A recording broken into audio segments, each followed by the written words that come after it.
क्या फर्क पड़ता है, कोई दिक्कत नहीं, पता नहीं, जो तारी राय सो मारी राय, nothing to do, nowhere to go,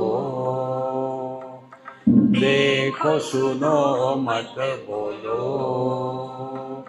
wherever, whenever, whatever you are, be 100% Karnataka, किसी को आओ मत कहो, किसी को जाओ मत कहो, ना कुछ पाना ना कुछ खोना। Who asked you leave at zero complaint level? मौज में रहो, be happy.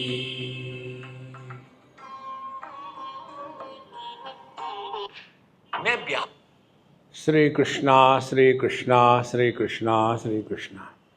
गुरुर्ब्रह्मा गुरुर्विष्णुः गुरुर्देवो महेश्वरः, गुरु साक्षात् परं ब्रह्म, तस्मै श्री गुरवे नमः, तस्मै श्री गुरवे नमः। पहले हम आध्यात्मिक साधना को पढ़ते हैं 5वें मंत्र में, वो सबसे महत्व की बात है। हमारे बात दोहराइएगा। निर्माण मोहाजित संग दोषा, अध्यात्म नित्या विनिवृत्त कामा, द्वंद्वैर्विमुक्ता सुख दुःख संज्ञैः, गच्छन्त्यमूढा पदमव्ययं तत्, न तद्भासयते सूर्यः, न शशांको न पावकः, यद्गत्वा न निवर्तन्ते, तद्धाम परमं मम, ममैवांशो जीवलोके, जीवभूतः सनातनः, मनःषष्ठानीन्द्रियाणि, प्रकृतिस्थानि कर्षति। यदि हम अपने निद्रा का विश्लेषण करें, हम सोते हैं माने एग्जैक्टली क्या होता है, डेमोन्स्ट्रेट मत करो, देखो तो हमारी सोने की प्रक्रिया कैसी होती है। पहले तो हम इस दुनिया में जो कुछ करना है कर लिया, अब बहुत हो गया, इनफ इज इनफ। फिर धीरे धीरे धीरे हम दुनिया से अपने आप को उपरत करते हैं। बाहर की चीज़ छोड़ दी, अच्छा बुरा छोड़ दिया, दोस्त दुश्मन छोड़ दिए, प्यार और घृणा छोड़ दी, सबको छोड़ छाड़ करके अपने घर आ गए। घर को भी छोड़ दिया, बिस्तर में गए, बिस्तर को भी छोड़ दिया। अब सिर्फ एक बात रहती है, जो ये सब छोड़ रहा था, त्यागे नहीं कि अमृतत्व मानसु, जो ये सब छोड़ रहा था, आई वॉन्ट टू स्लीप, मुझे नींद चाहिए। जब तक के ये आए मुझे नींद चाहिए है, तब तक के नींद प्रारंभ नहीं होती। और जब ये जो आए है, मैं है, जब इसको भी हम ड्रॉप कर देते हैं, तब नींद शुरू होती है। यही अध्यात्म है। सब कुछ करते रहो, किस लिए? इसमें फंसने के लिए कि निकलने के लिए? तो निकलने के लिए हमको 5 बातें बताई। तो पहली बात यह है कि देहात्म भाव की निवृत्ति। दूसरी बात यह है कि हमने अपने आप को जीव माना, वो छोड़ दे। तीसरी बात, कामना की पूर्ति करना ये अध्यात्म नहीं है। फिर चौथी बात कि जीवन में अच्छे बुरे समय आते हैं, अध्यात्म नित्या, ध्यान अपने मन के तरफ रखें। और पांचवी बात, हमारे जीवन में द्वंद्व आएंगे ही, इसको कोई नहीं रोक सकता। दिन है तो रात भी होगी, सुख है तो दुख भी होगा, दोस्त है तो दुश्मन भी होंगे, आप इसको रोक नहीं सकते। ठीक? तो क्या करना है, जो जैसा है उसको स्वीकार करो और चलते बैठो, एक जगह रुको मत। ये सब करेंगे तब हम अपने आप से दुखी नहीं होंगे। फिर तद अव्ययम पदम, फिर हम इस तत्व का चिंतन करने के अधिकारी हो जाएंगे। अब सवाल ये है, कौन है अधिकारी ये? तो अब 7वें मंत्र में बताते हैं, मम एव अंशः जीवलोके जीवभूत सनातनः। मेरा ही एक अंश। देखो, परमात्मा कौन है? अनंत है, अखंड है, अविकारी है, अजन्मा है। देखो, तो यह जो परमात्मा है, भगवान कहते हैं मम एव अंशः। अब ध्यान से सुनना, आकाश का अंश क्या है? पूर्व, पश्चिम, उत्तर, दक्षिण, और 4 कोने, 8 हो गए, ऊपर नीचे 10 हो गए। ये 10 दिशाएं जो है, इसको समझ लो, मम एव अंशः। आकाश कह रहा है मेरा ही अंश एक है, जीवलोके, इस दुनिया में, जीवभूतः। तो आकाश ही पूर्व बना है, आकाश ही पश्चिम बना है, आकाश ही उत्तर बना है, आकाश ही दक्षिण बना है। अब और चिंतन करो, ये पूर्व, पश्चिम, उत्तर, दक्षिण, इसमें सत्य क्या है? आकाश है कि ये दिशाओं के नाम सत्य है? और ये दिशाओं के नाम कहाँ से पैदा हो गए? तो आकाश पर हमने एक उपाधि चढ़ा दी। कौन सी उपाधि है वो? सूर्योदय। तो जिस दिशा में सूर्योदय होता है उसको पूर्व कहेंगे। अब इसके ही कंपैरिजन में बाकी सबका जन्म हो गया। तो यदि ये पूर्व है तो ये पश्चिम होगी, ये उत्तर है तो ये दक्षिण होगी। इस प्रकार से जितनी भी दिशाएं हैं, ये सभी के सभी आकाश ही है। लेकिन एक दिशा से, एक आकाश से इतनी सारी दिशाएं कैसे पैदा हो गई? ये चिंतन का विषय है, रोने धोने का नहीं। तो क्या चिंतन है? चिंतन ये है कि उपाधि के कारण एक में अनेकता प्रतीत होती है, लेकिन वो वास्तविक नहीं होती। अब आपका उदाहरण ले लो, एक आदमी है, आदमी कहता है ममैवांशो जीवलोके जीवभूत सनातनः। आदमी क्या कहता है? मैं ही पति हूँ, मैं ही पिता हूँ, मैं ही पुत्र हूँ, मैं ही भाई हूँ, मैं भी सास ससुर हूँ, और मैं भी जवाई हूँ। ममैवांशो जीवलोके, कौन सा जीवलोक है? ये संसार। और जब वो सोता है, माने जब देहात्म भाव शून्य हो गया है, तो उस समय ना तो वो पति है, ना पत्नी है, ना भाई है, ना बहन है, सब कुछ गायब हो गया। लेकिन सबके अभाव में जो होता है वो सत्य है। देखो, इसीलिए यह जो जीव जीव जीव जो कहते हैं ना, ये वास्तविक नहीं है, वास्तविक परमात्मा है। अब ये पति का आपको वर्णन करना हो तो कैसा वर्णन करेंगे? एक पुरुष, उसके बगल में एक स्त्री, और उस स्त्री के संदर्भ से पुरुष को कहना होगा कि ये कौन है भाई? तो स्त्री कहेगी ये मेरे पतित पावन सीताराम है। तो माने पति का जन्म कब हुआ? जब एक स्त्री को उसने पत्नी के रूप में स्वीकार किया, तो पत्नी की उपाधि अपने सर पर थोप दी और उसी क्षण उसका जन्म हो गया कि मैं पति हूं। देखो, एक पति पत्नी के झगड़े चल रहे थे हमेशा की तरह, और पतित पावन सीताराम हमको कहते हैं, स्वामी जी आप उसको इतना समझा दो, मैं तो हार गया, कम से कम मेरे उम्र का तो ध्यान रख, सबके सामने मेरा अपमान करती है। कौन कह रहा है? पति। मुझे कंप्लेन करा पत्नी के सामने। तो मैंने कहा देखो भाई, मेरे पास एक ही सॉल्यूशन है, चिंतन करो। चिंतन करने से समस्या गल जाती है, चिंता करने से समस्या पैदा होती है।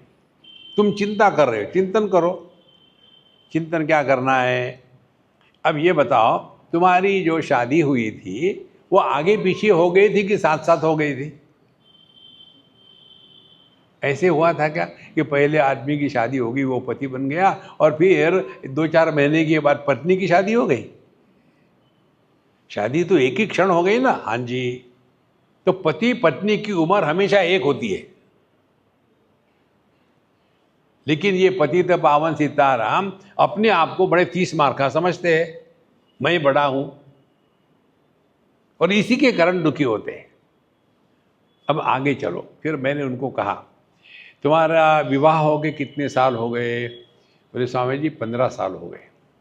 हमने कहा और 4 साल झगड़े करो, अलाउड है, लाइसेंस। 4 साल के बाद सब ठीक हो जाएगा। बोले आप कैसे कह रहे ये? हमने कहा 15 माने क्या? टीनेजर झगड़ा ही करते हैं, और 4 साल झगड़े कर लो, क्या हो जाएगा? 19 साल के हो जाओगे। तो 19 साल के हो गए, टीनेज खत्म। बाद में समझ में आता है कि अनजान के साथ रहने से जाने हुए दुश्मन के साथ रहना आराम रहता है। बुढ़ापे में पति पत्नी साथ रहते हैं प्यार के कारण नहीं, साथ रहते हैं कोई दूसरा चारा ही नहीं है अभी, और कुछ नहीं। इसलिए भैया ये जो पति पत्नी क्या वास्तविक है? यही जीव है। तो ममई वंशो जीवलोके जीवभूत सनातना। इसलिए अब ये समझना है, ऐसा यदि पति है माने औपाधिक अभिव्यक्ति है, तो यह पति जो है ये सर्वनाम है, ये विशेष नाम नहीं है। देखो समझो, एक ब्राह्मण ने ब्राह्मणी से शादी करी तो वो पति हो गया, एक क्षत्रिय ने क्षत्रियणी से शादी करी तो वो पति हो गया, और यदि एक हिंदू ने अंग्रेज के साथ शादी करी तो वो पति नहीं हुआ क्या? देखो, तो पति होने के लिए कोई भी क्वालिफिकेशन की जरूरत नहीं है, केवल बंधन की आवश्यकता है। रस्सी बांध के रख लो, पति बन गया। देखो महाराज, अब दूसरी महत्व की बात, यदि कुछ हो गया और ये दोनों अलग हो गए, डाइवोर्स हो गया, अब उसके बाद का चिंतन करो।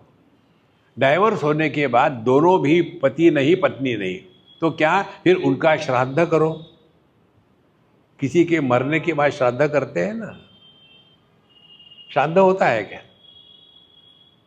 कौन करेगा पिंडदान? पति का पिंडदान पत्नी करेगी, पत्नी कौन करेगा? अरे भैया, पति पत्नी नाम की वस्तु हो तब तो ठीक है ना। तो हम जब कल्पना को जब वास्तविक समझते हैं तब संसार शुरू हो गया। अब समस्या क्या है? हमारे सबके जीवन की समस्या एक ही है, हम अपने जीवन के सुख दुख को लेकर के अन्य को बदनाम करने में एक्सपर्ट है सभी। यदि मैं बहू हूं तो मेरे दुख का कारण मेरी सास, यदि मैं बाप हूं तो मेरे दुख का कारण मेरे बच्चे, यदि मैं पड़ोसी हूं तो मेरे दुख का कारण मेरा पड़ोसी।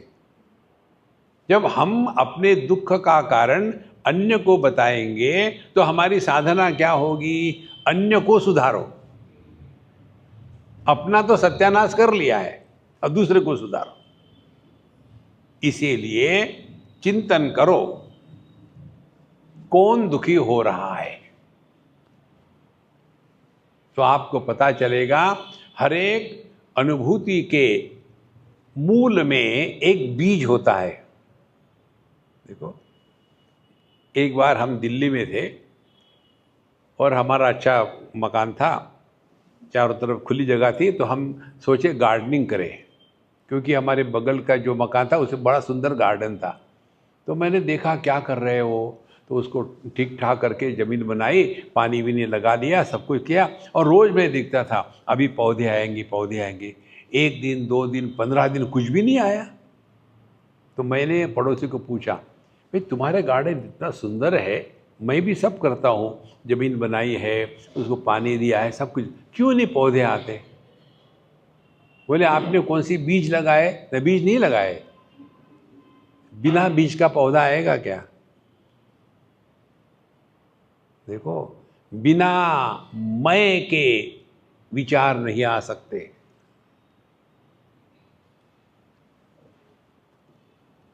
जिसको विचार आते हैं वो कहीं नहीं होता। देखो,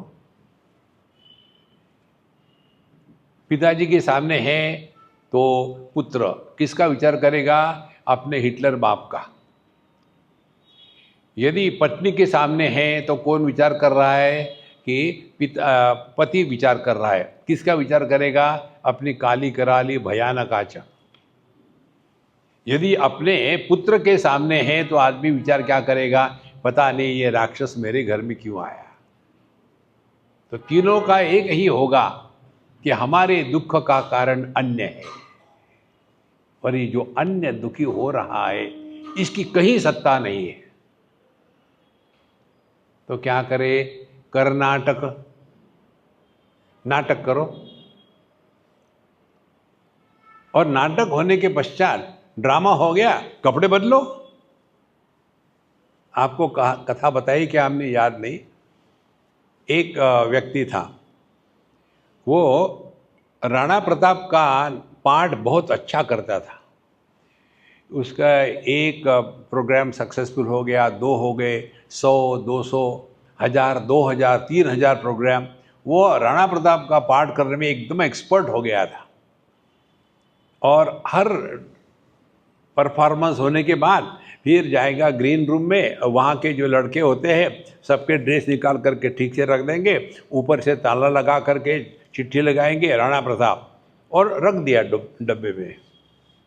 दूसरे दिन आएगा, कौन? राणा प्रताप है, इधर आ जा, फिर ले ले एक एक एक एक, राणा प्रताप तैयार हो गया। अब ये करते करते उसको इतनी आदत हो गई थी। एक दिन जब वो निकल आया बाहर अपना परफॉर्मेंस होने के बाद, तो फिर वो लड़के ने कहा, अरे राणा प्रताप जल्दी कर यार, मुझे जाना है। अब राणा प्रताप को गुस्सा आया, राणा प्रताप के साथ ऐसी बात करता है, एक लगाई कस के। वो लड़का सोचता है क्या हो गया राणा प्रताप को आज। अब राणा प्रताप हाथ में भाला लेकर के बाहर जा रहा है। वहाँ एक बस आके खड़ी हो गई, कर्नाटक रोडवेज की। तो जैसे वो बस खड़ी हो गई, उसको लगा राणा प्रताप है ना, कि ये बस मेरे लिए रथ आया है। अंदर घुसा, घुसने के बाद कंडक्टर ने कहा पैसे निकाल।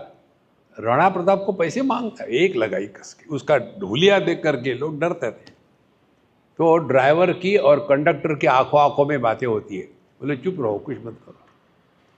आगे गए, जंगल में गए, रात के 12-1 बज गए, घोर अंधकार, चारों तरफ जंगली जानवर, और फट से बस रुक गई। फिर राणा प्रताप उवाच, क्या हो गया? ड्राइवर कहता है चित्तौड़गढ़, और राणा प्रताप उतर गया। बस चली गई, अब ये चित्तौड़गढ़ में घूम रहा है। ये राणा प्रताप आप और हम है। बस से उतर गए, अब छोड़ो ना। और कौन दुखी है? हमारे दुख का कारण अन्य कोई नहीं है, हम स्वयं है। और इसीलिए ये जो बताते हैं कि ममई वंशो जीवलोके जीवभूत सनातनः, और ये सनातन माने ये सिद्धांत तो हमेशा ही रहा है, नई कुछ भी बात नहीं हुई। उपाधि के कारण जो अनेकता प्रतीत होती है वो प्रतीत होती है, वास्तविक नहीं होती। तो ममई वंशो जीवलोके जीवभूत सनातनः। अब फिर मनःषष्ठानि इंद्रियाणि प्रकृति स्थानि कर्षति। दूसरी बात, जहाँ हमने देह के साथ तादात्म्य किया तो अपने आप देहात्म भाव से जीना शुरू करेंगे। फिर मैं ब्राह्मण क्षत्रिय वैश्य शूद्र, मैं पढ़ा लिखा मैं अनपढ़, मैं ज़्यादा ही पढ़ा लिखा, मैं समझदार मैं नहीं समझदार, मैं लकी मैं अनलकी, इसका कोई अंत नहीं है। देखो महाराज, तो मनःषष्ठानि इंद्रियाणि प्रकृति स्थानि कर्षति। और एक बार देहात्म भाव हो गया, देखो क्या होता है। देहात्म भाव होने के बाद दो बातें होती हैं। एक, हमने अपने आप को इसी देह के अंदर में बांध के रखा है, मैं इतना ही हूं, इसीलिए अपूर्ण हूं, और दुनिया मेरे से अन्य है। जब हम गहरी नींद में खर्राटे मारते हैं तब हमको अपूर्णता का अनुभव नहीं आता, क्योंकि वहां देहात्म भाव नहीं है। लेकिन जहां देहात्म भाव हो गया, हमने अपने आप को अपूर्ण माना है। अपूर्ण को पूर्ण करने के लिए प्रयत्न हमेशा होता है।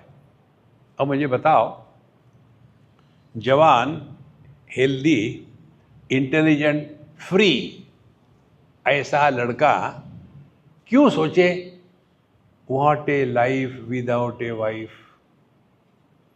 कोई जरूरी है?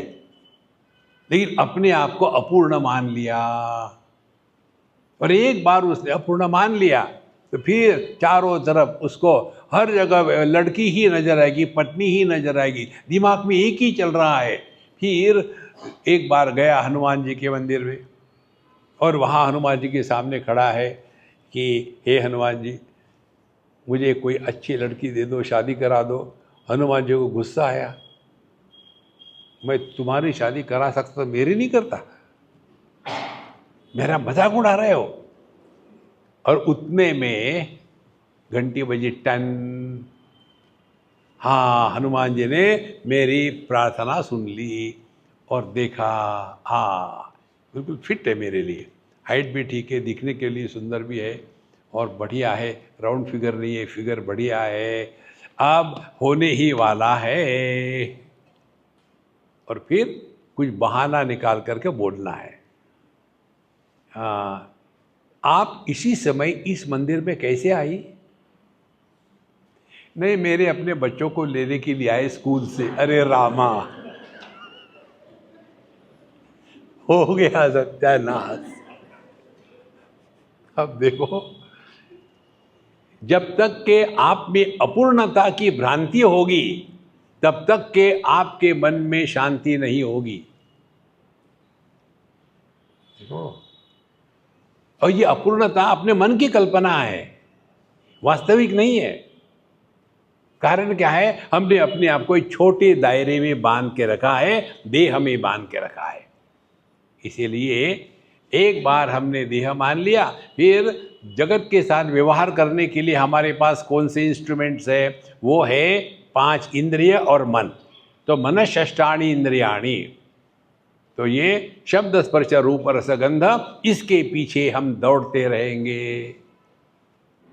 और कौन दौड़ा रहा है? हमारा मन। अब ध्यान से सुनना, जब हमने कल्पना करी कि मैं अपूर्ण हूं, तो फिर उस कल्पना का निराकरण करने के लिए वही मन हमको सजेशन देता है। देखो, तुम दुखी होने का कारण क्या है? कि तुम्हारी पत्नी नहीं है, शादी कर लो, सब ठीक हो जाएगा। एक बार ये विचार मन में आ गया, फिर ये विचार आपको दूसरा विचार करने ही नहीं देगा। तो अपने को अपूर्ण माना, अन्य को अपने से अन्य माना। इच्छा हमेशा अन्य की होती है, अपनी इच्छा नहीं होती। देखो, जैसे मेरा कैमरा है, मुझे इस कैमरे की इच्छा नहीं होती। कल हमको इस महात्मा ने दिखाया था उसका रिकॉर्डिंग मशीन, वो देखा, काम का है, अच्छा है, इच्छा हो गई, कितने का मिलता है, कहाँ मिलता है? समझो, इच्छा अन्य की होती है, अपनी नहीं होती। और फिर मन में शुरू हो गया कि यदि वो वस्तु मिले तो ठीक है, नहीं मिले तो जी के क्या करेंगे, उसके सिवा तो मैं जी ही नहीं सकता। और एक बार दिमाग में ये तूफान उड़ गया कि समझ लो यही तूफान हमको कर्म में प्रवृत्त करता है। तो 3 स्टेजेस होती है। पहले जानाति, जानते हैं, फिर इच्छति, फिर इच्छा करते हैं, फिर करोति, फिर कर्म करते हैं। जिसके बारे में आपको जानकारी नहीं है उसकी इच्छा नहीं होती। जैसे इस मशीन के बारे में मुझे जानकारी नहीं थी तो मुझे इच्छा नहीं थी। जैसे जानकारी हो गई फिर उसकी उपयोगिता पता चली तो फिर पहले जाना थी, फिर इच्छती। और फिर आजकल के दुनिया में मालूम है माँ बाप कौन होते हैं? पिताजी का नाम गूगल है और माँ का नाम है अम्मा जान। कुछ भी पूछना है तो गूगल बता दो, तो कुछ भी चाहिए तो अम्मा जान आ जाओ। तो आजकल के बच्चे पैदा नहीं होते, they are downloaded and then they are given a user ID along with a password. और उनकी कैपेसिटी कम होती, ज़्यादा नहीं होती। देखो संतो, जहाँ आपके दिमाग में ये कल्पना आ गई कि मैं अपूर्ण हूँ, ये वस्तु उपयोगी है, ये वस्तु की उपयोगिता दोनों पॉजिटिव निगेटिव जब आ जाती है तो उसका परिणाम कर्म में होता है। इन तीनों को मिला करके शास्त्र की भाषा में कहते हृदय ग्रंथि, भिद्यते हृदय ग्रंथि, छिद्यन्ते सर्व संशयाः, क्षीयन्ते चास्य कर्माणि तस्मिन् दृष्टे परावरे। ये जब हमारा अपने स्वरूप की तरफ ध्यान होगा तो उस समय ये भ्रांति कि मैं अपूर्ण हूँ और फिर मेरी इच्छाओं को पूरा करना यही हमारा जीवन का लक्ष्य है क्या? इच्छा कोई भी ले लो आप, वो बंधन का ही कारण है। देखो, इसीलिए मम एवांशो जीवलोके जीवभूत सनातनः मनश्चेष्टानि इंद्रियाणि प्रकृति स्थानि कर्षति। और फिर ये इंद्रिय विषयों में दौड़ने लगेंगे और उनको समर्थन करेगा मन। देखो महाराज, अब जैसे आंखें ले लो, आंखें केवल नाम रूप में, केवल रूप रंग में दौड़ेगी, आंखें स्वयं को नहीं देख सकती। और सूक्ष्मता से चिंतन करो, जो आंखें सबको प्रकाशित करती है, किसी का तिरस्कार नहीं करती, किसी का समर्थन नहीं करती, किसी के द्वारा प्रभावित भी नहीं होती, इसमें करना क्या है? मन में भी सब प्रकार के विचार आते हैं, अच्छे आते हैं, बुरे आते हैं। तो कितने विचार आके चले गए, मन ज्यों का त्यों है। हम में भी बचपन आके चला गया, हम ज्यों के त्यों, जवानी आके चली गई, हम ज्यों के त्यों, मध्यम एज आके चला गया, हम ज्यों के त्यों, बुढ़ापा जाएगा, आपको कुछ नहीं होगा, मरने भी नहीं देते। देखो, मनश्चेष्टानि इंद्रियाणि प्रकृति स्थानि कर्षति। तो करना क्या है? जब तक कि हम इंद्रिय मन बुद्धि में बैठे हैं तब तक कि हम बहिर्मुख हो गए। और ये बहिर्मुखता से हम थक जाते हैं, थकने के कारण सो जाते हैं। सोना माने क्या? हमने पहले अपनी इंद्रियों का संहरण कर लिया,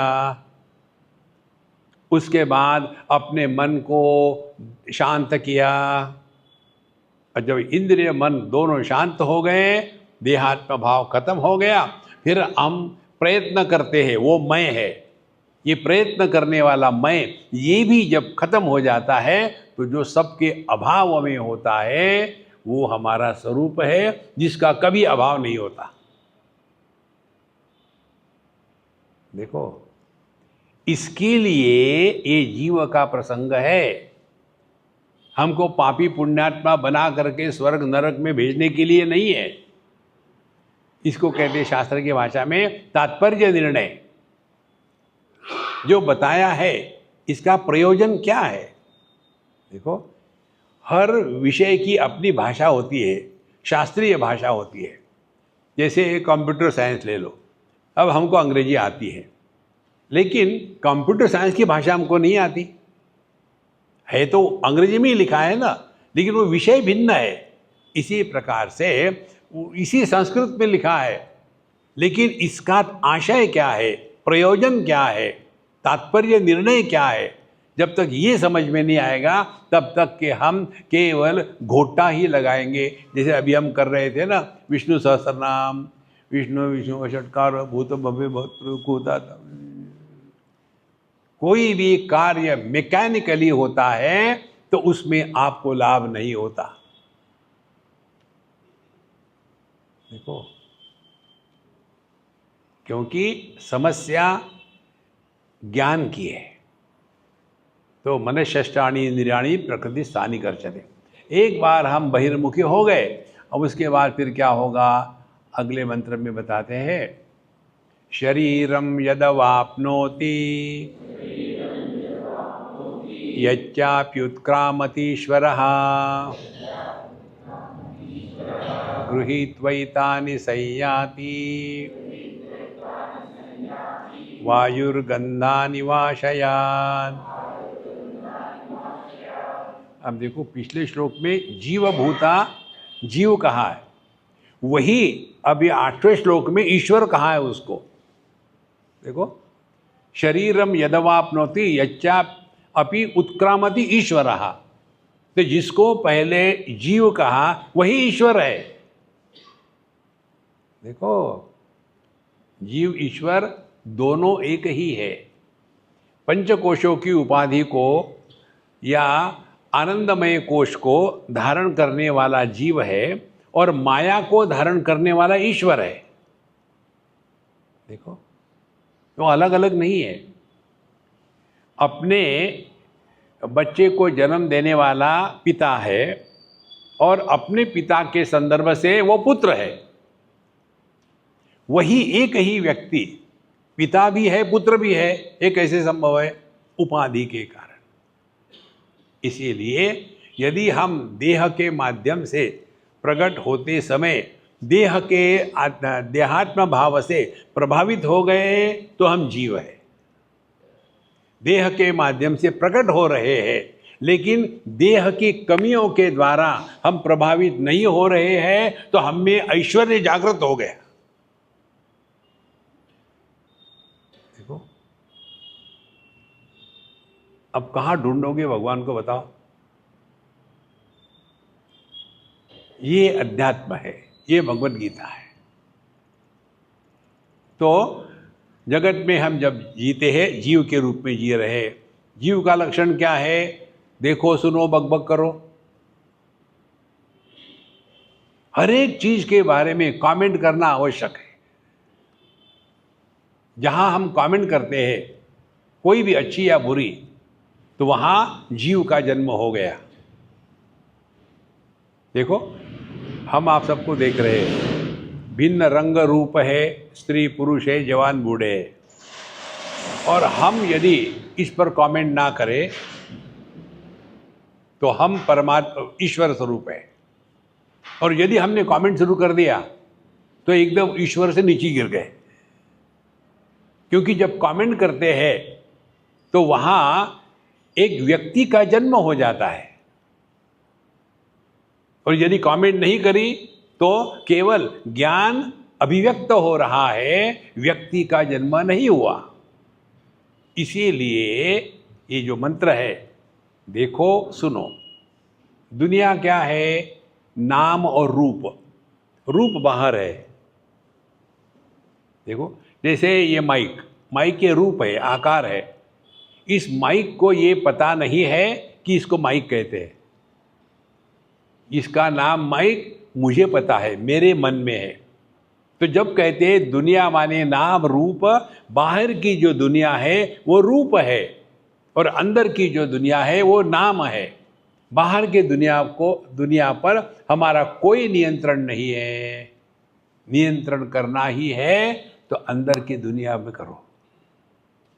बाहर जो भी दिखता है तुरंत बाय डिफॉल्ट अपने कमेंट्री शुरू हो गई। यही जन्म हो जाता है जीव का। देखो, और फिर अगले ने कहा तो फिर आपको क्या करना है, चुप बैठो। देखो आजकल के बच्चे बड़ों का आदर करते हैं। अरे बड़े हुए तो क्या हुए, समझदारी से जीना है। उम्र बड़ी है, it is not a qualification.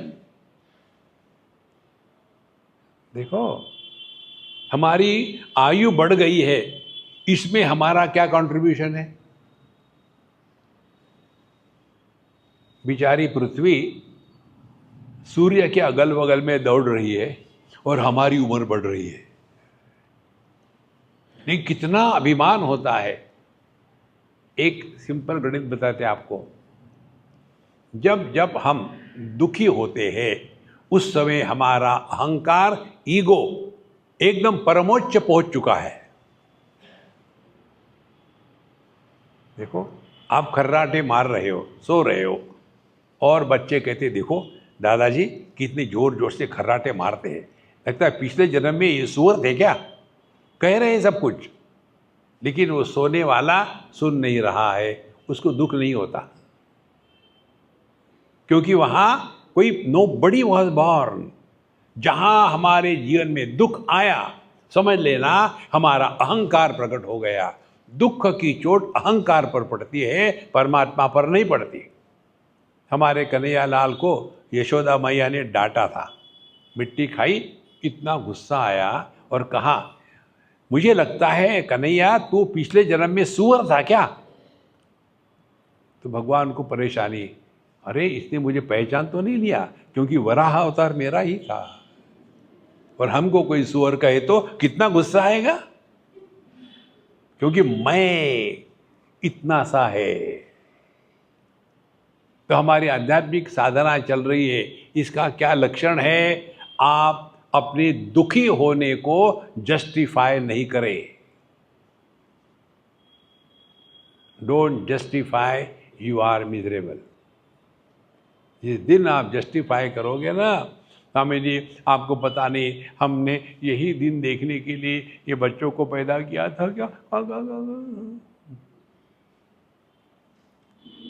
तो ईश्वर क्या है, ईश्वर ये है कि दुनिया का आधार है, लेकिन दुनिया के द्वारा प्रभावित नहीं होता।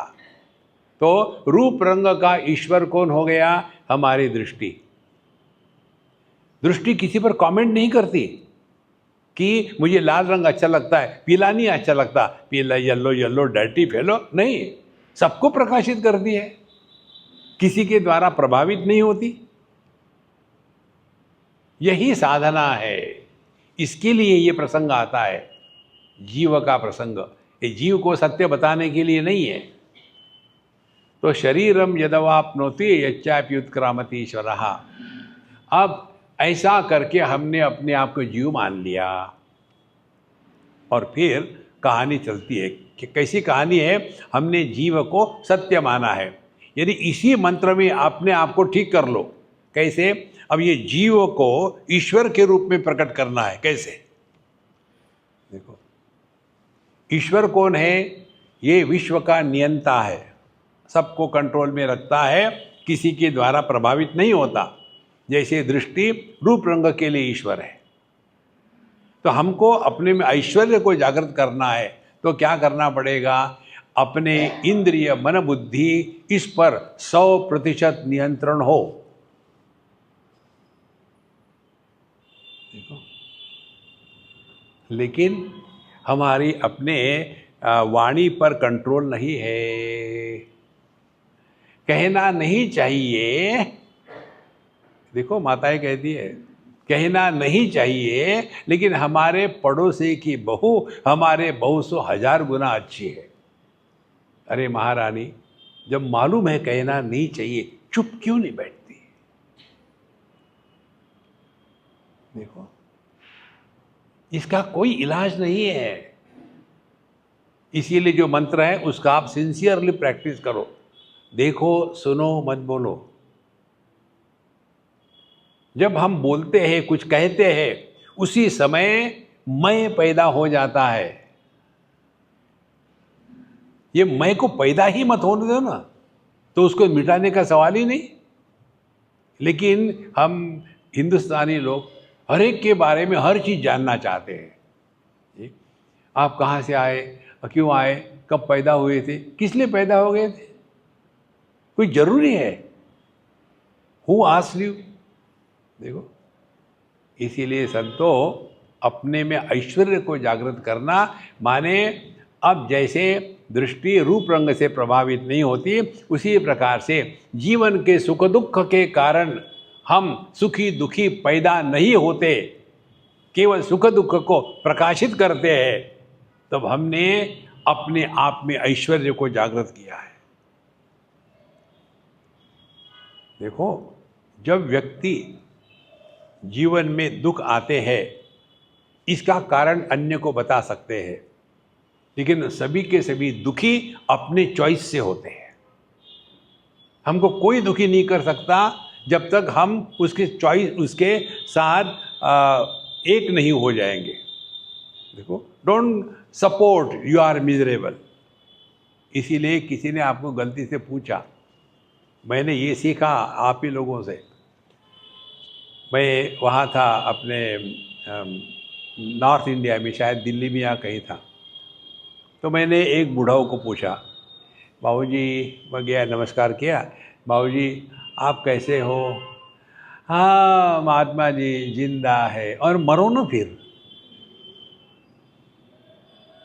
अपने आप पर तरस मत खाओ।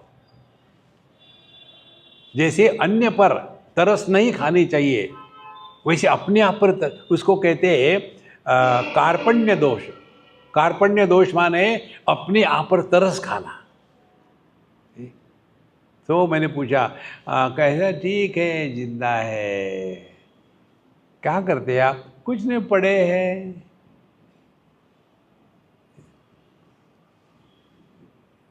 तबीयत ठीक है? दवाई दवाई? हाँ, कोई फेंक देता है तो ले लेते हैं। खाना खाया, कभी कोई टुकड़ा फेंक देता, उठा के खा लेते हैं। ऐसा जो आदमी है उसको जिंदा रहने का कोई अधिकार नहीं।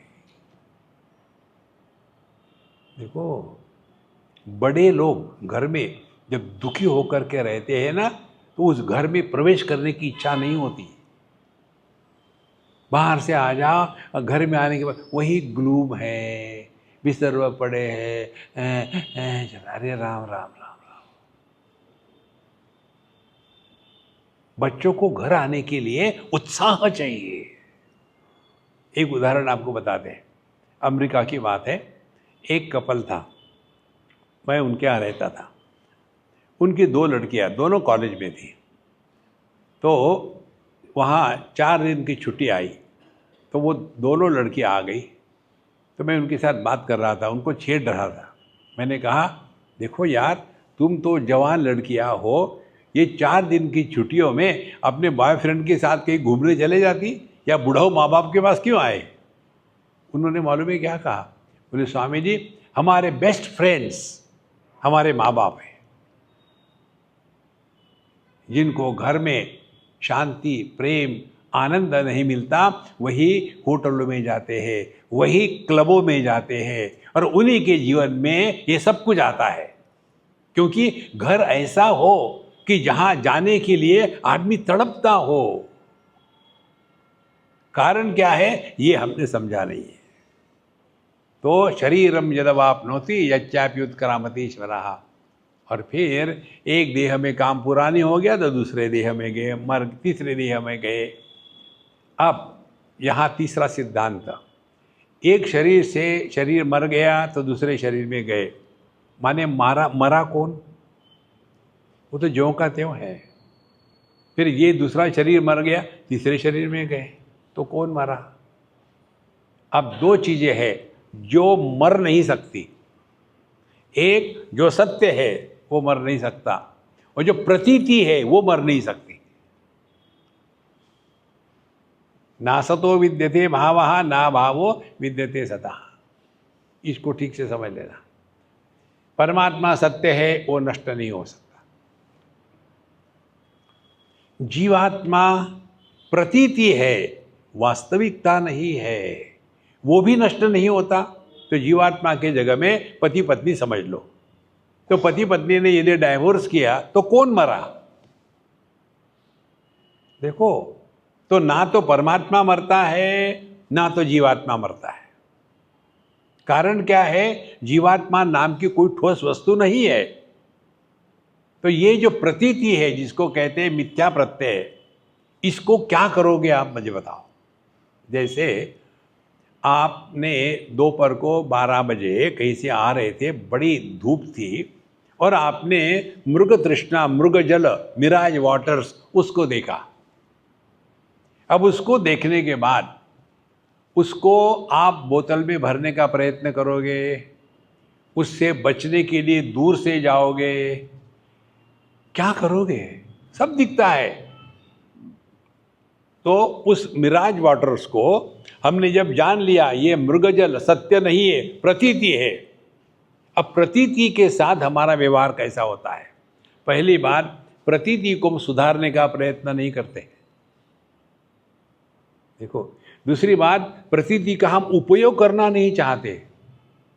तीसरी बात, प्रतीति को नष्ट नहीं करना चाहते, कि जो न होते हुए भी दिखती है उसको प्रतीति कहते हैं। इसी प्रकार से इस दुनिया में रहते समय इतना ही याद रखे। देखो, जब देह छोटा था, बच्चा था, सभी हमको उठा करके लेते थे, किस करते थे, बात करते थे। अब पता नहीं क्या हो गया लोगों को, जब भी मेरे तरफ देखते थे भाग जाते यहाँ से। हम तो वही है ना। देखो संतो, अध्यात्म माने बाहर कुछ नहीं है, अपने अंदर ही सब कुछ समझ लेना है। तो शरीरम यदवाप्नोति यच्चाप्युत्क्रामति ईश्वरः, तो ना तो जीव मरता है ना तो परमात्मा मरता है। माने मृत्यु एक भ्रांति है। और हमको तो सबको मरने का, हम तो एक्सपर्ट हो गए ना। बचपन आया, बचपन चला गया, मैंने मर गया तो कुछ नहीं हुआ। फिर जवानी आई, जवानी मर गई, दूसरी बार मरने का अनुभव आ गया, वो चला गया। तीसरे बार मिडिल एज आया, वो भी चला गया, तीसरे बार मरे। अब हमको तो मरने की एक्सपर्टाइज हो गई है ना। काहे का डर है? देखो, इसीलिए शरीरम यदवाप्नोति यच्चाप्युत्क्रामति ईश्वरः। अब ये कहानी कंटिन्यू होती है। गृहत्वैतानि संयाति वायुर्गंधानि वाशय। वो सभी के सभी अपने जितने भी इंद्रिय मन बुद्धि है उसको लेकर के फिर दूसरे देह में प्रवेश करता है। जैसे वायु गंधान इव निवाशयात, जैसे हवा मछली मार्केट से ऊपर से जाए तो उसमें मछली की सुगंध आ जाती है। यदि किसी फूल के गार्डन से गई तो वहाँ फूलों की सुगंध आती है। इसी प्रकार से इस देह में रहते हुए जो अच्छे बुरे गंदगी हमने इकट्ठी करी है उसको लेकर के दूसरे देह में प्रवेश करते हैं। ये कहानी चलती रहती है। फिर उसके बाद दूसरे देह में जाकर के क्या करते हैं? 9वां श्लोक, श्रोत्रम चक्षुस्पर्शनं च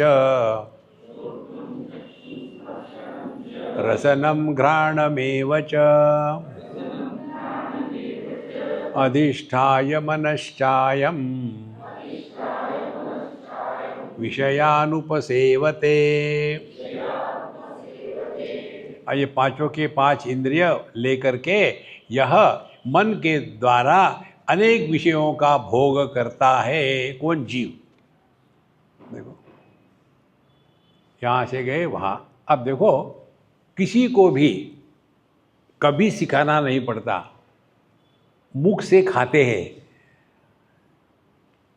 छोटा सा बच्चा, देखो ये बात मैंने एक जगह सीखी, इंग्लैंड में था मैं, वहाँ हम दक्षिण इंग्लैंड में गए थे। बहुत बड़े बड़े फार्म है वहाँ गायों के, उसके बाद शीप के और सूअरों के। तो हम जा रहे थे, तो एक जगह एक हमारे मित्र ने कहा, स्वामी जी आप चलो मैं आपको विशेष दिखाता हूँ और फिर मेरे प्रश्न के उत्तर देना आप। हमको सूअर के फार्म में ले गए और वहाँ एक सूअरानी जो बच्चे पैदा कर रही थी, एक के बाद एक, एक के बाद एक, एक के बाद एक बच्चे आ रहे थे। और मैं देख रहा था बच्चा पैदा होने के बाद जैसे उसमें जीपीएस बना हुआ है, वो निकल करके सीधा अपने माँ के स्तन के पास जाकर के। मैंने हमारे फ्रेंड को कहा, यार इनको किसने सिखाया है कि यहाँ जा कर के दूध पीना है, क्योंकि जिंदगी भर हमने यही किया है। देखो, आंखों से देखना पड़ता है, बच्चों को सिखाने की जरूरत नहीं, कानों से सुनना पड़ता है, कोई जरूरत नहीं, मुख से खाना है, क्योंकि अनेक जन्म में यही हो रहा है। इसीलिए श्रोत्रम चक्षुस्पर्शनम च रसनम घ्राणमेव च अधिष्ठाय मनश्चायम विषयानुपसेवते। देखो, अब ये कहानी कितनी अच्छी लगती है कि जो जीव है ना, ये भगवान का अंश है, भगवान पूर्ण है, और फिर वो देह में प्रवेश करता है और फिर वहाँ अच्छे बुरे काम करता है, फिर वहाँ से देह खत्म हो गया, वहाँ से निकल कर के दूसरे देह में गया, वहाँ भी वही काम करता है, ऐसे ही चल रहा है चल रहा है। संतो, ये कहानी है, ये सत्य नहीं है। अब समझ लो,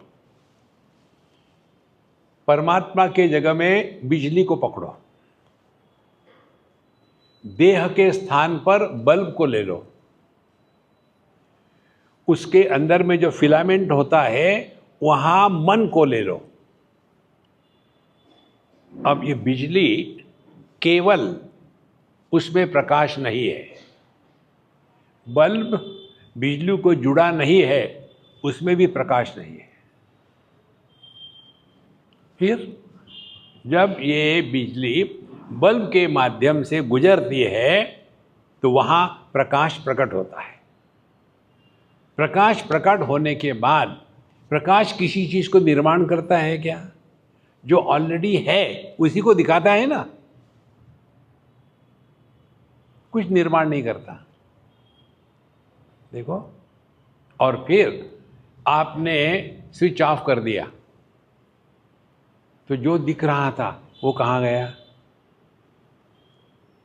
फिर आपने स्विच ऑन किया, फिर दिख रहा है। यही अपने में लगा लो। परमात्मा इस शरीर रूपी बल्ब से, बल्ब में है, लेकिन जब इनका संबंध नहीं होता तो ये मन रूपी प्रकाश ज्ञान का प्रकट नहीं होता, और जहाँ ये प्रकट हो गया तो वहाँ पूरी दुनिया दिखने लग जाती है। तो प्रकाश के जगह में मन को रखो, देह के जगह में बल्ब को रखो, तो सभी बल्ब अनेक है लेकिन प्रकाश एक है, देह अनेक है लेकिन जीवन एक है। Life is common. देखो, एक बार हम दिल्ली में थे, बारिश के दिन थे, बारिश भी हो रही थी, हम बरामदे में बैठ करके शाम के समय चाय पी रहे थे, तो वहाँ काफ़ी कीड़े इकट्ठे हो गए बारिश के कारण। ट्यूबलाइट वगैरह थी, हम थोड़े जंगल सा एरिया था वहाँ, तो हम चाय का और बारिश का आनंद ले रहे थे। ऊपर देखा तो दुनिया भर के कीड़े इकट्ठे हो गए। तो वहाँ एक छोटी सी छिपकली आई। अब छिपकली आके तो खाएगी कीड़े को, तो उसने देखा काफ़ी कीड़े हैं। अब उसने एकदम अपनी आंखें बंद कर ली और ब्रह्मार्पणम ब्रह्म हवि ब्रह्माग्नि शुरू कर दिया। उतने में वहाँ एक दादा छिपकली आई। तो दादा छिपकली ने ये बेबी छिपकली के ऊपर में हमला बोलने के लिए तैयारी करी। तो सुनो, जब छोटी छिपकली आई तो कीड़े भागने लग गए, जब बड़ी छिपकली आई तो छोटी छिपकली भागने लग गई, क्योंकि हर एक को अपने को जीने की इच्छा है। अब ये छोटी छिपकली जब भागने लग गई तो गलती से या जो भी हो वो दौड़ भाग में गिर गई मेरे हाथ पर, मैं भी दौड़ने लग गया। उस दिन मुझे ये सिद्धांत समझ में आया, जीवन की अभिव्यक्ति सब में सामान्य होती है, अलग अलग नहीं होती। जैसे सभी बल्बों में प्रकाश सामान्य है, तो जीव यह व्यक्ति नहीं है, यह परमात्मा की अभिव्यक्ति है। इसी को जीवन न कहते, न माने नहीं, जीव नहीं, लाइफ, जीवन। लेकिन हमारा ध्यान बल्बों के तरफ है। फिर हम इसको देख करके कहेंगे कि महाराज ये बताइए, ये बल्ब मंदिर में है और ये बल्ब टॉयलेट में है, ऐसा क्यों? बेवकूफ़ प्रश्नों के उत्तर भी बेवकूफ़ होते हैं। फिर हम क्या कहेंगे, देखो ये जो बल्ब है ना, ये इसने पिछले जन्म में बड़े सत्कर्म किए होंगे, दान धर्म किया होगा, इसीलिए ये मंदिर में है। अच्छा,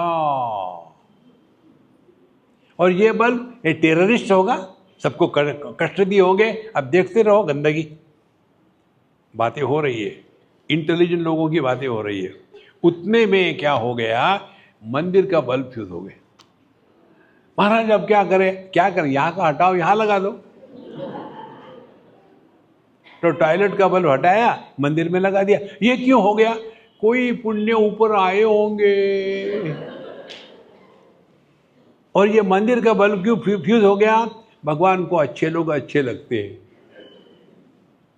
बेवकूफी की पराकाष्ठा। 15वां अध्याय सुनने के बाद हमारे मन से कि पापो हम पाप कर्मा हम, जीव है, हमको स्वर्ग में जाना है, हमको वैकुंठ में जाना है, हमको कैलाश में जाना है, ये सब कूड़ा करकट निकाल डालो। Live 100% every moment. ना कुछ पाना ना कुछ खोना। देखो महाराज, नायमात्मा बलहीनेन लभ्यः, जिनमें आंतरिक शक्ति की कमी है उनको ये सुन करके कांप जाते हैं। तो श्रोत्रम चक्षुस्पर्शनम च रसनम घ्राणमेव च अधिष्ठाय मनश्चायम विषयानुपसेवते। इसीलिए जो अपना सिंपल मंत्र है, जगत के दो ही विषय है, एक है नाम, दूसरा है रूप। 5 विषय कहते तो 5 नहीं होते। एक ही वस्तु में 5 गुण होते हैं। जैसे एक पुष्प ले लो, फल, एक फूल ले लो, उसी फूल में शब्द स्पर्श रूप रस गंध 5 विषय है। देखो अलग अलग नहीं है। जिसको केवल 4 ही इंद्रिय है। एक हमारे मित्र थे, उनको उनका नाक हमेशा ब्लॉक रहता था। उनको जो भी रोग होगा तो मुझे कहते हैं कि स्वामी जी आप जो बताते हो ना झूठ है। क्या आप बताते? 5 विषय है, सवाल ही नहीं। मुझे शब्द स्पर्श रूप रस गंध होता ही नहीं। देखो, अंधे आदमी के लिए रूप रंग नहीं है, बहरे आदमी के लिए शब्द नहीं है। ये पूरे जगत का स्थान कहाँ है? हमारी इंद्रिय। यदि हमने अपने इंद्रियों पर नियंत्रण किया, यदि हमने अपने मन पर इंद्रियों के द्वारा विषयों का संबंध होने के बाद संस्कार रोकना शुरू कर दिया, कोई भी संस्कार ना हो, देखो सुनो, नो कमेंट्स, आपका मन शुद्ध पवित्र रहेगा, वैसा ही जैसे दर्पण रहता है। दर्पण सबको प्रतिबिंबित करता है, किसी का तिरस्कार नहीं करता, किसी को पकड़ के भी नहीं रखता और किसी के द्वारा प्रभावित भी नहीं होता। और इसीलिए दर्पण को भूतकाल नहीं होता, दर्पण हमेशा वर्तमान में रहता है। देखो, हमको भी वर्तमान में ही रहना है, लेकिन वही पुरानी बातें, जाने कहाँ गए वो दिन, हो गए भाड़ में, तुम भी जाओ ना। वर्तमान में रहना यही अध्यात्म है। इसीलिए ट्राई करो, अपने भूतकाल के बारे में किसी को ना बताओ और किसी के भूतकाल के बारे में कभी मत पूछो। धीरे धीरे ये अभ्यास करते करते आप वर्तमान में रहना शुरू करेंगे। देखो, तो श्रोत्रम चक्षुस्पर्शनम च रसनम घ्राणमेव च अधिष्ठाय मनश्चायम विषयान उपसेवते। माने विषयों के साथ संपर्क आने के बाद यदि आप भोग करेंगे तो आपके मन पर संस्कार होंगे। भोग दो प्रकार से होता है, एक तो हम उसको विषय को अच्छा कहेंगे या बुरा कहेंगे। किसी को भी आप अच्छा बुरा कहो तो उसके संस्कार आपके मन पर हो जाते हैं, और मन के ऊपर संस्कार न होने देना, इसी को अध्यात्म कहते हैं। मन पर संस्कार हो रहे हैं तो हम संसारी हैं। तो अधिष्ठाय मनश्चायम विषयान उपसेवते। अब 10वां मंत्र बड़ा सुंदर मंत्र है। यहाँ कहते हैं उत्क्रामंतम स्थितम वापि भुञ्जानं वा गुणान्वितं विमूढानानुपश्यन्ति पश्यन्ति ज्ञानचक्षुषः। अब ये जो जीव है, उत्क्रामंतम, एक शरीर से निकल गया, दूसरे शरीर में प्रवेश किया, स्थितम, और वहाँ जा कर के भुंजानम, वहाँ के अच्छे बुरे भोग रहा है। उन गुणों के साथ रह करके गुणान्वितन भुंजानम, अनेक प्रकार से भोग कर रहा है, सुख दुख इत्यादि। भगवान कहते विमूढ़ा नानु पश्यन्ति, बेवकूफ इसको समझ नहीं पाते। कौन है बेवकूफ? हम अपने आप को जीव मान लिया है। पता नहीं पिछले जन्म में क्या पाप किए थे, इस जन्म में इसके साथ शादी हो गई। देखो महाराज, आपका ना जन्म हुआ है, ना आप मरते हो, आप साक्षात परमात्मा स्वरूप हो। देखो, पश्यन्ति ज्ञान चक्षुषा। अब धीरे धीरे इसको सूक्ष्मता से ग्रहण करना है। देखो, अब एक दो उदाहरण से पकड़ेंगे इसको। जैसे एक उदाहरण सिंपल समझने के लिए, ये जो माला है ये मेरे जेब के अंदर है, और ये फोन कहाँ है? जेब के बाहर। हम लोग इस हॉल के अंदर है, हमारे जूते हॉल के बाहर है, हमारे जूते इस कंपाउंड के अंदर है, हमारी कार कंपाउंड के बाहर है, हमारी कार हुब्बಳ್ಳಿ में है और बेंगलोर बाहर है। अंदर बाहर का गणित तब होता है कि जब आपको कोई संदर्भ की लाइन चाहिए। तो जब मैंने कहा कि माला मेरे जेब में है और उसके बाद पूछा कि ये फ़ोन कहाँ है, आपके जेब में नहीं है, बाहर है, क्योंकि हमारा ज्ञान उस संदर्भ से कलुषित हो गया है। देखो, तो आकाश कहाँ है? इस हॉल के अंदर है। बाहर क्या है? बाहर भी आकाश है। तो बाहर का आकाश और अंदर का आकाश, इनमें कोई फर्क है क्या? वही है। वहाँ भी आकाश सबको आधार देता है, किसी का तिरस्कार नहीं, किसी के द्वारा प्रभावित नहीं। इसी प्रकार से इस हॉल का भी आकाश वही है। अब हम इसको अंदर क्यों कहते हैं? क्योंकि हमने ये हॉल के दीवालों को महत्व दिया है। और आकाश को पूछो कि तुमको कैसा दिखता है भैया, वो क्या कहेगा कि मैं हॉल में नहीं हूं, हॉल मुझ में है।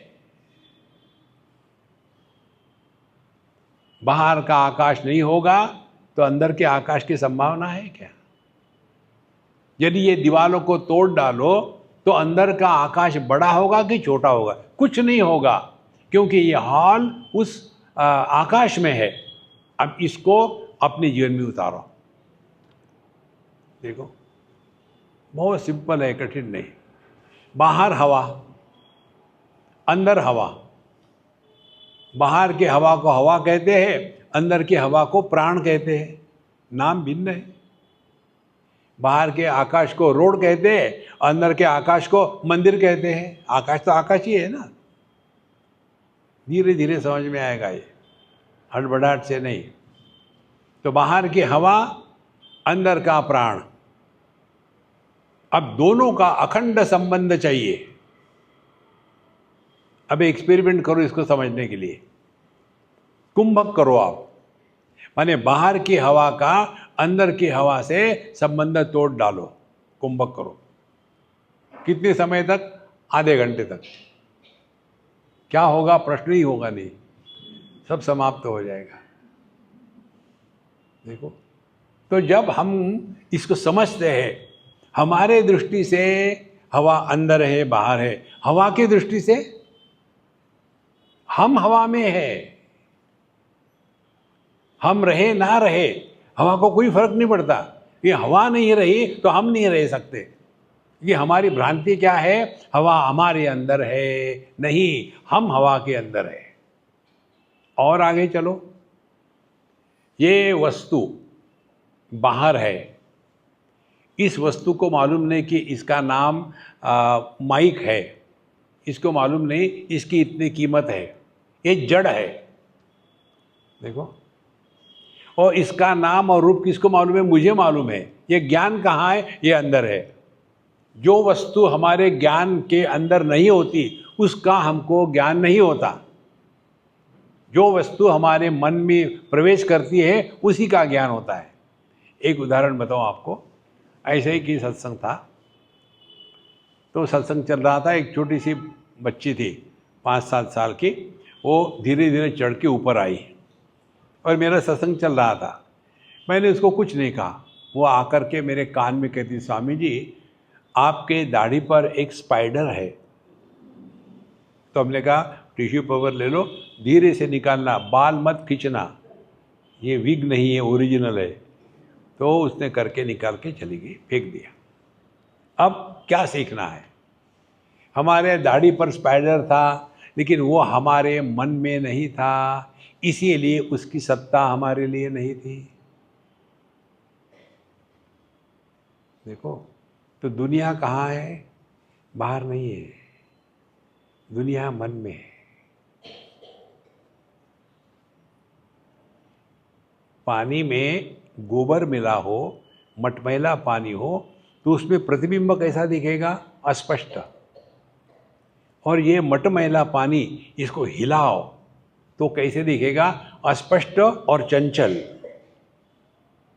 और यदि पानी साफ हो, सुथरा हो, स्थिर हो, तो उसमें प्रतिबिंब कैसा दिखेगा?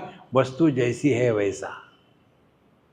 इसी प्रकार से हमारा मन जब इस दुनिया में रहते हुए दुनिया के द्वारा प्रभावित नहीं होता, तो वही शुद्ध मन ही परमात्मा है।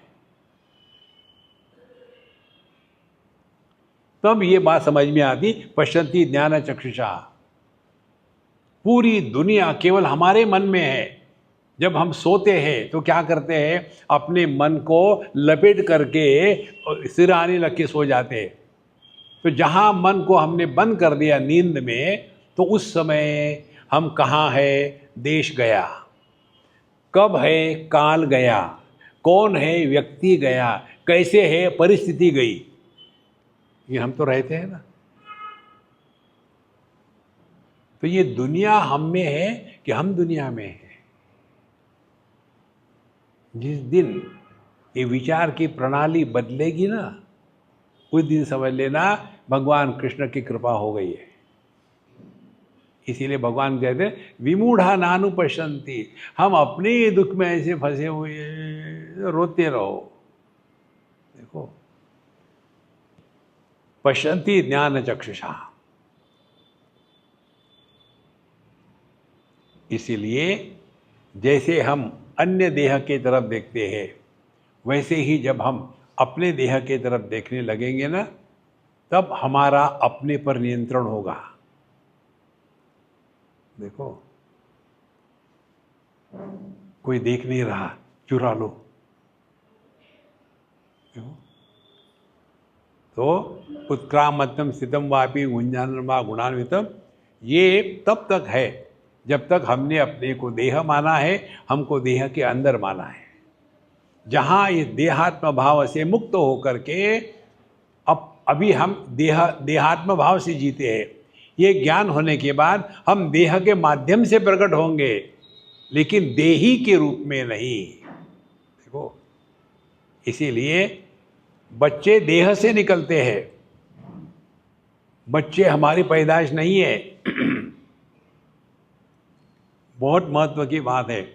ये माता पिता बच्चों को लेके परेशान होते हैं। जैसे हम लोग कोई मकान बना के रख देते, किस लिए किराए पे चढ़ाएंगे तो कोई ना कोई पैसा आता रहेगा। इसी प्रकार से हमने मकान बना के रखे हैं, उसमें कौन टेनेंट आएगा, वो क्या करेगा, इसका हमारा कोई कंट्रोल है? इसी प्रकार से children are born through us, not to us. ये तो एक ही घर में एक ही माता पिता से 4 बच्चे हुए। पहला बच्चा बड़ा शांत है और अध्ययन करता है, मौन रखता है, भगवान का नाम लेता है, पहला बच्चा। दूसरा पॉलिटिशियन टाइप है। तीसरा दुकानदारी टाइप है, मैं क्यों करूं, मुझे क्या मिलेगा। और चौथा आलसी है।